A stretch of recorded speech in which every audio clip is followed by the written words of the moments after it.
Oh, don't strip. Helps if you get your sizes right.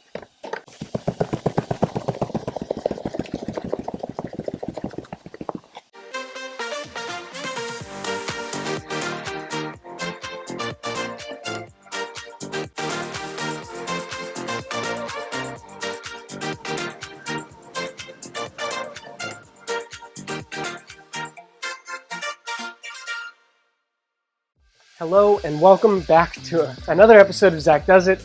I know in the last episode I was pretty pooped and I was feeling optimistic about how far I had come, and it hit me this morning when I was going out to buy some fluids and all the materials that I need to do the mechanical check coming up, and I saw my seats and I saw the soft top sitting there staring at me, and I realized that I had skipped all of those. So there's a rain rail, there's a little metal piece that holds the rain rail and the soft top on. We've obviously got these seats. There's still a good amount of work to do. So in today's episode, we are going to focus on cleaning the seats and taking care of those remaining pieces.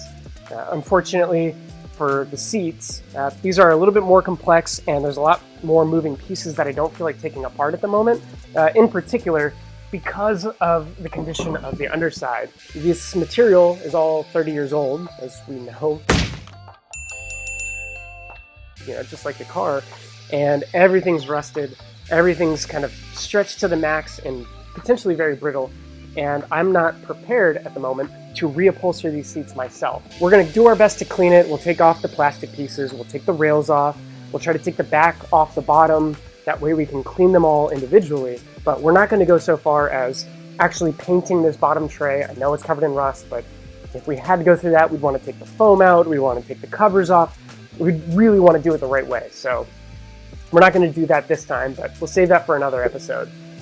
For the time being though, we've got the driver's side and the passenger side seats both. This is the passenger side. The driver's side sitting right down there. We've got the soft top itself. We do want to clean that and check the metal out, service it, do whatever we need for that.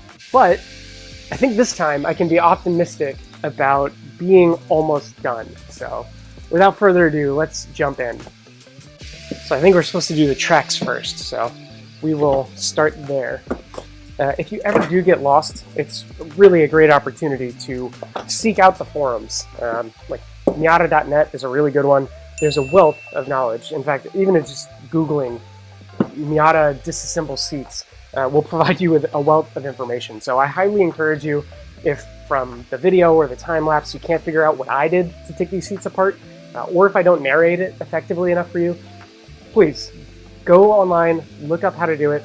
That way you're very unlikely to break something. And already gunk is just falling out of everywhere. I think most of this is just being held on by sheer willpower.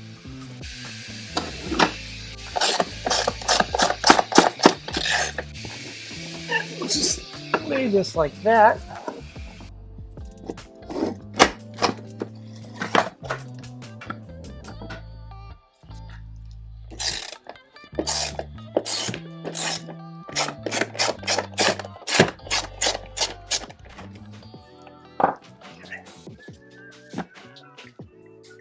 Set that to the side. Remove the 4 bolts. Tip. Put the bolts back in. No misplacing them. That's a genius tip. In fact, I've been doing that in other places. Now, there's actually a few different strategies depending on what type of parts you're working on or what works best for you. One of my favorites is actually just putting all the bolts back in the holes that they secure to. So by that I mean these bolts screw into the bottom tray of the seat. So if I don't want to lose my bolts, I can screw them back into that as opposed to leaving them inside of these rails. If I leave them in the rails, then there's a good chance that they may fall out because they're not secure. It helps. So this one is actually secure. It's got no chance of falling out, but if I do want to clean it, I should try to get it. There we go. Oh, this is just so gross. Okay, so safe, secure, we're not going to lose those bolts.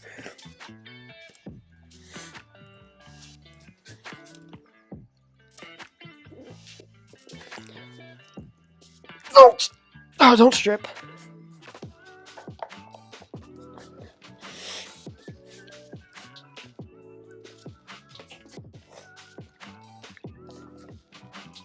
Oh man, this screw is really on there.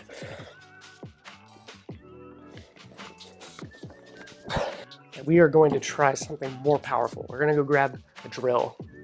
We're back with more power. Sometimes with some of these stubborn screws, it's too hard to push in hard enough and twist at the same time. Oh, don't strip. So things like an impact drill or just a power drill in general can make this easier. You still need to be careful about stripping the screw though. So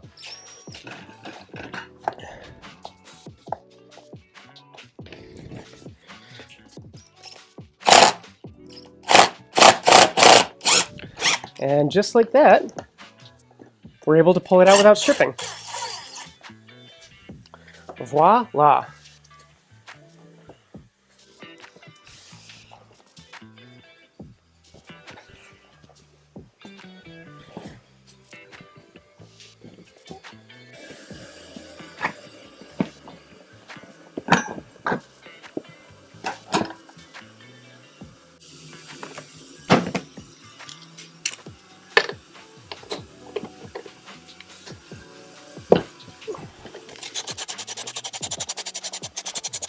Oh, and I totally forgot what I was saying earlier. So there's a couple different strategies to make sure you don't lose your screws. Number one, and this is a really easy one, and it's one of my favorites, is putting them back where they belong, whether it's on the bottom of the seat here instead of with the rails, or back in this spring-loaded mechanism where the trim screwed to. By putting them back where they belong, you're not going to lose them at least. So you may forget to put something on, but hopefully the bolt will block whatever you're trying to put back, and it'll remind you that you need to put it on. The other strategy that I've seen that works really, really well is taking a piece of cardboard and then punching the screws or the bolts through the cardboard.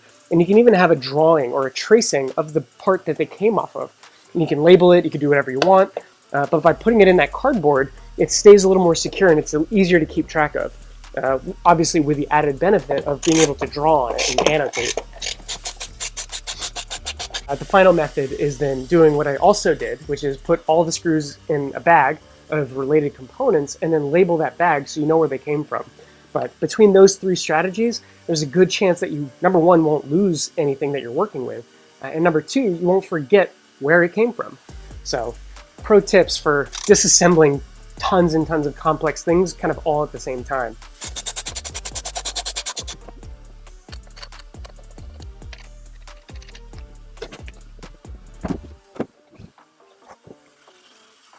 Okay, that was pretty easy. Let's see if there's anything else that's worth taking off. I'd say that's about it. Now we can vacuum, we can wipe down, and we can run the upholstery cleaner through it.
Regret?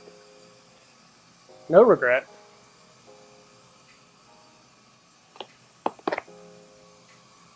So this is really cool. In case you didn't know, I think special edition Miatas or something actually came with speakers in the headrest. So I was curious whether or not all the seats were the same, and it looks like they are because if you notice, there's two spots in here where you can actually put those speakers. So with any luck in the future, if we did keep these seats, if we wanted to add some extra speakers to the headrest, we could absolutely do that.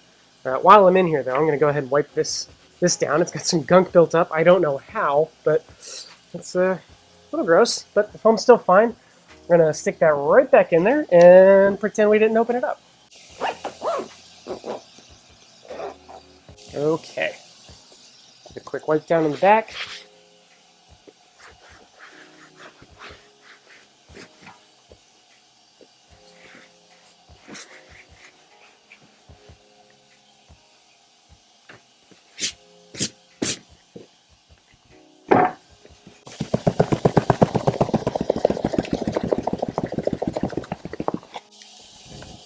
Well, that was smart.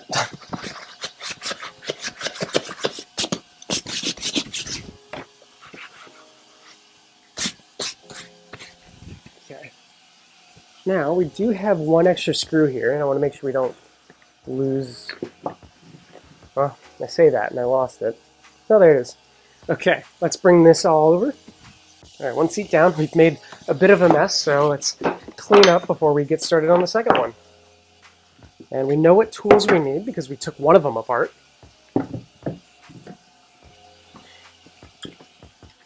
Get all that over there. And this rag is so dirty, I think we're going to retire it.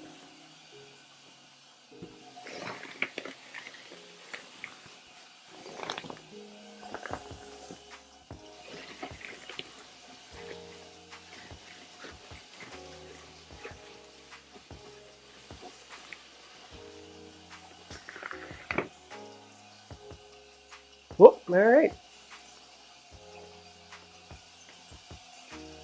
Yeah, we'll just put that here for now.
Well, it looks like all three of my camera's batteries died in very short succession. So I lost some of the footage of me cleaning the driver's side seat, just like I did with the passenger seat.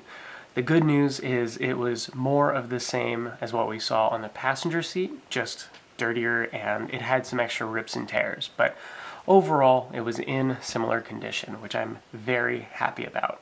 I'm also very happy that I did the cleaning, the deep cleaning that I did. If you saw the fluid that was coming out of the upholstery vac, you can't smell it, but I could, and I'm so glad that I will be sitting in very clean seats when everything goes back together.